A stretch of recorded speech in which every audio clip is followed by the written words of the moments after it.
तो last episode can pay हमने देखा था कि वो सभी जजेस जो होते हैं वहाँ लमार को देखने के बाद काफी हैरान हो रहे होते हैं। उन्हें लगता है कि वो मैच्योर स्टेज में है। तो इसी के साथ ही हमारा जेंगी जो होता है वो अपने लमार को धक्का देकर जल्दी से उस रिंग के ऊपर बिठा देता है, जहाँ पर उनका मास्टर जो होता है उसको इवेल्युएट करता है। वहाँ पर लिखा आ जाता है कि इंटेग्रेशन स्टेज के लेवल 3 पर है। मास्टर गू कहते हैं कि जो तो वाकई में इंटेग्रेशन स्टेज के लेवल 3 पर है, इसकी बॉडी शेप चेंज नहीं हुई लेकिन ये इंटेग्रेशन स्टेज में है। चैन ज़ाओ कहता है कि नहीं, ऐसा बिल्कुल भी नहीं हो सकता। मुझे लगता है कि चैन ज़ी तुम यहाँ पर किसी सोर्सरी ट्रिक को यूज कर रहे हो, तुम यहाँ पर किसी ना किसी ट्रिक को यूज कर रहे हो जिसकी वजह से तुम हमारे बीस्ट को धोखा दे पा रहे हो। असल में यहाँ पर तुम्हारा बीस्ट जो है वो इवॉल्व हुआ ही नहीं है। ज़ेंगी उसे कहता है कि अपनी बकवास बंद करो, मैं यहाँ पर कौन सी सोचरी को यूज करूंगा। अगर तुम्हें यहाँ पर इस बात के ऊपर यकीन है तो कोई और मॉन्स्टर ले आओ। चैन ज़ाओ उसे कहता है कि मुझे तुम्हारी बात के ऊपर बिल्कुल भी भरोसा नहीं है, ना ही मैं यहाँ पर इस बात को समझ सकता हूँ कि तुम एक मॉन्स्टर को इंटीग्रेशन स्टेज में पहुंचा सकते हो। अगर तुम्हारे पास यहाँ पर करेज होती तो तुम यहाँ पर पहले हमारे टॉप लीग के सेक्टर में ऐसा कर सकते थे। तुम्हें पता भी है कि इंटीग्रेशन स्टेज में मॉन्स्टर को किस तरह से पहुंचाया जाता है। इंटीग्रेशन स्टेज में मॉन्स्टर को पहुंचाने के लिए कितने रिसोर्सेज की जरूरत पड़ती है। मैंने सुना कि तुम्हें यहाँ पर डायरेक्ट क्वालिफिकेशंस मिल गई हैं थर्ड लीग के कंपटीशन के लिए। तुम यहाँ पर इंटरव्यू देकर ही टेस्ट को पास कर सकते हो, यानी कि थर्ड लीग की क्वालिफिकेशन को हासिल कर सकते हो।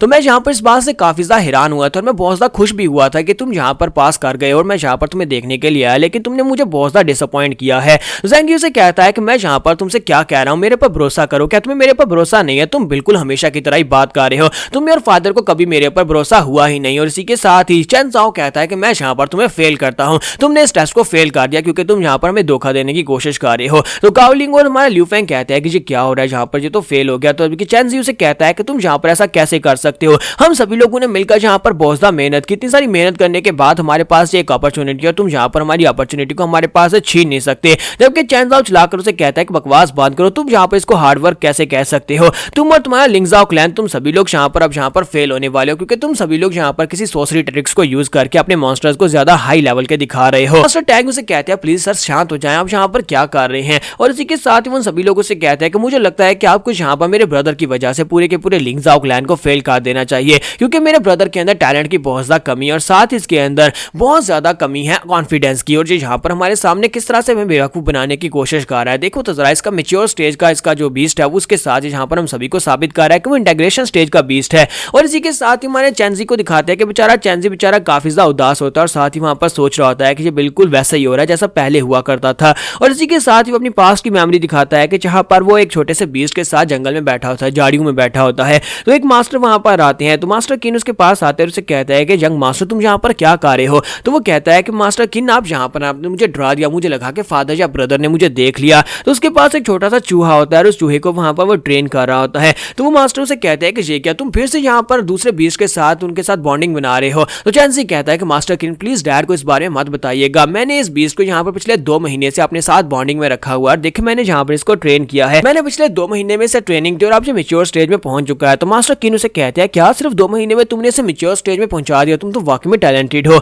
तो वो कहता है क्या वाकई में मिस्टर किन आपको ऐसा लगता है, लेकिन मेरे फादर इस बारे में बिल्कुल भी नहीं सोचते। फादर इस बारे में बिल्कुल भी ऐसा नहीं सोचते। मेरे फादर को लगता है कि मुझे इटर्नल स्पिरिट मॉन्स्टर ही रखना चाहिए, लेकिन मुझे लगता है कि मुझे एक स्पिरिट मास्टर, मुझे एक बीस्ट मास्टर बनना चाहिए। मैं यहाँ पर बीस्ट को इवॉल्व करवाना चाहता हूँ, ना कि अपनी बॉडी के अंदर किसी इंटरनल स्पिरिट मॉन्स्टर को रखना चाहता हूँ। तो किनो से कहते हैं अच्छा ठीक है तुम यहाँ पर खेलो। और इसी के साथ चैन ज़ी से कहता है कि मैं अपने चूहे को छुपा कर आता हूँ, मैंने उसे यहीं पर झाड़ियों में छुपा कर रखा हुआ है ताकि फादर को पता ना चले। और इसी के साथ ही वो अपने चूहे से कहता है कि ठीक है तुम चले जाओ, कहीं ऐसा ना हो कि तुम्हें फादर देख ले। लेकिन इसी के साथ ही फादर वहां पर पहुंच जाते हैं। मिस्टर किन भी उसके साथ ही होते हैं। मिस्टर किन से कहते हैं प्लीज बेटा मुझे माफ करना, मैं तुम्हारे फादर से गद्दारी तो नहीं कर सकता। तो फादर वहां पर आने के बाद कहते हैं कि तुम फिर से यहाँ पर बेकार से बीस्ट के ऊपर अपना टाइम वेस्ट कर रहे हो। और वो अपने साथियों से कहते हैं कि इस चूहे को मार डालो। और उसके बाद वो उसे उठाकर अंदर ले जाते हैं। वहां पर ले जाने के बाद वो उसकी बॉडी के अंदर इंटरनल बीस्ट एम्ब्रियो डालने वाले हैं ताकि वहां पर एक लॉर्ड रैंक का बीस्ट उसकी बॉडी के अंदर इंटरनल मॉन्स्टर बन जाए। तो यहाँ पर इंटरनल मॉन्स्टर पहले भी इस बारे में सुन चुके हैं, जहां पर हम लोगों ने लॉन्ग नीटियान के ड्रैगन को देखा था जो कि किंग लेवल का ड्रैगन था, वो उसका इटर्नल बीस्ट था। फादर उसे कहता है कि बेटा तुम्हारी उम्र निकलती जा रही है और ये आखिरी बार होने वाला है। अगर तुम यहाँ पर इस बार भी फेल हो जाते हो तो इसका मतलब यह है कि तुम एक डिसअपॉइंटमेंट हो, तुम हमारी फैमिली के लिए बिल्कुल ही सूटेबल नहीं हो। और इसी के साथ ही उनका डॉक्टर उनसे कहता है कि सर एम्ब्रियो फेल हो गया, हम लोग यहाँ पर नहीं कर पाए। फादर कहता है कि अफसोस की बात है कि यहाँ पर हम लोग नहीं कर पाए। और साथ ही वहां पर उन्होंने जिन लोगों को यहाँ पर इसको विटनेस करने के लिए बुलाया होता है वो सभी मास्टर से माफी मांगते हैं और कहते हैं मैं अपने बेटे की बिहाफ पर आप सभी लोगों से माफी मांगता हूँ कि मेरा बेटा जो है वो बहुत ज्यादा बेकार और बहुत ज्यादा इनकम्मा निकला, जिसकी वजह से हम लोग यहाँ पर टेस्ट को पास नहीं कर पाए। इसके साथ ही प्रेजेंट का सीन दिखाते हैं जहाँ पर ब्रदर चैन ज़ाओ जो होता है वो सभी लोगों से कहता है कि मेरे फेलो जजेस में यहाँ पर अपने ब्रदर की बिहाफ पर तुम सभी लोगों से माफी मांगता हूँ कि उसने यहाँ पर आप सभी को बहुत ज्यादा डिसअपॉइंट कर दिया है। है। तो चेंजी कहता है कि मैं यहाँ पर तुम्हें चैलेंज करना चाहता हूँ। उसका ब्रदर उसकी बात सुनने के बाद कहता है बकवास बंद करो, तुम यहाँ पर अब क्या बकवास किए जा रहे हो, तुम किसको चैलेंज करना चाहते हो, क्या तुम हमारी फैमिली का नाम और ज्यादा खराब करना चाहते हो। चेंजी उसे कहता है क्या तुमने सुना नहीं, मैं यहाँ पर तुम्हें चैलेंज करना चाहता हूँ, मैं यहाँ पर अपने आप को साबित करूंगा कि मेरा मॉन्स्टर इंटीग्रेशन स्टेज में है। उसे कहता है कि तुम्हारा दिमाग तो नहीं खराब हो गया, क्या तुम्हें लगता है कि तुम यहाँ पर मुझसे फाइट कर सकते हो, लेकिन अगर तुम्हारे अंदर कहीं से हिम्मत आ ही गई है तो फिर ठीक है। और इसी के साथ ही वो अपनी रिंग को एक्टिवेट करता है और अपनी रिंग के अंदर से अपने बीस्ट को बुला लेता है। वो सभी लोग काफी हैरान होते हैं क्योंकि उसके पास एक लॉर्ड रैंक का बीस्ट होता है जो कि एक इन्फर्नो किरेन होता है। उसका बीस्ट इंटीग्रेशन स्टेज के मैक्स लेवल पर होता है, यानी बहुत ही जल्दी वो मेटामॉर्फोसिस स्टेज में पहुंचने वाला है। तो वो जैसे हमारे ज़ैंगी के सामने खड़ा होता है और उसकी तरफ एक धार लगाता है, लेकिन ज़ैंगी बिल्कुल भी डरता नहीं है।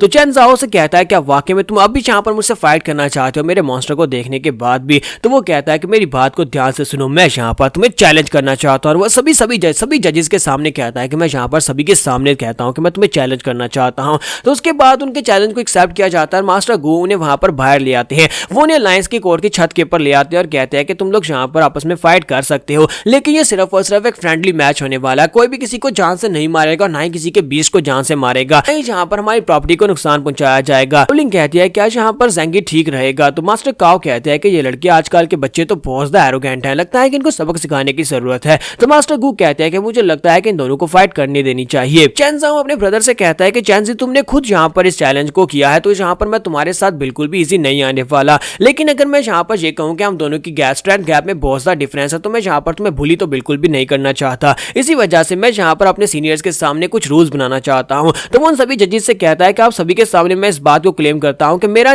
बीस्ट जो है इंटीग्रेशन स्टेज के मैक्स लेवल पर है, तो मैं उसकी फुल पावर्स को यूज नहीं करूंगा। और साथ ही वो कहता है कि मैं यहाँ पर इसके साथ 10 राउंड्स में फाइट करूंगा, अगर 10 राउंड्स के बाद भी यहाँ पर सही सलामत खड़ा रहा तो ये टेस्ट को पास कर जाएगा। अगर जो यहाँ पर 10 राउंड्स में से फेल हो जाता है, जहाँ 10 राउंड तक टिक नहीं पाता, तो फिर यहाँ पर लिंग ज़ाओ क्लैन को इस टेस्ट में फेल कर दिया जाएगा और लिंग ज़ाओ क्लैन को अगले साल फिर से यहाँ पर आना पड़ेगा। मास्टर गू जो होते हैं वो उसे कहते हैं कि मास्टर चेन ज़ाओ आपका जो इन्फर्नो किरण है जो बहुत ज्यादा पावरफुल है, इसलिए प्लीज यहाँ पर अपने इन्फर्नो किरण की फुल पावर को यूज मत करना, वरना आप यहाँ पर हमारी जो अलायंस की प्रॉपर्टी है उसको नुकसान पहुंचा देंगे। अगर आपने यहाँ पर अलायंस की प्रॉपर्टी को नुकसान पहुंचाया तो फिर मुझे यहाँ पर आपके खिलाफ कार्रवाई करनी पड़ेगी और ऊपर से आप यहाँ पर एक कैंडिडेट को नुकसान नहीं पहुंचा सकते जो कि यहाँ पर इंटरव्यू देने के लिए आया है। तो मास्टर ज़ाओ से कहता है कि सर आपको बिल्कुल परेशान होने की जरूरत नहीं है, मैं बस अपने ब्रदर को यहाँ पर एक सबक सिखाने वाला हूँ। जैसे यहाँ पर मेरा मॉन्स्टर जो है इसको सबक सिखा देगा उसी वक्त मैं अपने मॉन्स्टर को वापस बुला लूंगा और मैं वादा करता हूँ कि मैं यहाँ पर रेडियंस को भी यूज नहीं करूंगा। इन्फर्नो किरण जो होता है उसकी स्पेशल एबिलिटी का नाम रेडियंस है, तो वो कह रहा था कि मैं उसकी रेडियंस टेक्निक को यूज नहीं करूंगा। साथ ही वो अपने इन्फर्नो किरण से कहता है कि इन्फर्नो किरण तुम यहाँ पर अपनी स्ट्रेंथ को 10% पर सेट कर लो, क्योंकि तुम 10% से ज्यादा अगर स्ट्रेंथ को यूज करोगे तो फिर तुम तो पूरे के पूरे एरिया को ही उड़ा दोगे और साथ मेरे ब्रदर को नुकसान पहुंचेगा। इसी तरफ से हमारा ज़ैंगी जो होता है वो भी जल्दी से अपने लामार को रेडी करता है और कहता है कि लामार चलो जल्दी से रेडी हो जाओ, ये तुम्हारी प्राइड की फाइट है, तुम्हें यहाँ पर साबित करना होगा कि तुम यहाँ पर एक इन्फर्नो किरण को हरा सकते हो। और साथ ही उनसे कहता है कि इन सभी को पता चलना चाहिए कि तुम कितने पावरफुल हो और इसी के साथ ही लामार वहां पर फाइट करने के लिए बिल्कुल रेडी हो जाता है। तो यहाँ पर हम लोग अपनी एपिसोड 87 का एंड करेंगे और नेक्स्ट एपिसोड में देखेंगे क्या यहाँ पर लामार इन्फर्नो किरण के खिलाफ फाइट को जीत पाएगा, क्योंकि ये यहाँ पर फाइट बहुत ज्यादा अनफेयर है। तो एपिसोड की एक्सप्लेनेशन अच्छी लगी हो तो कमेंट करके जरूर बताइएगा, वीडियो को लाइक करना मत भूलिएगा। Thank you.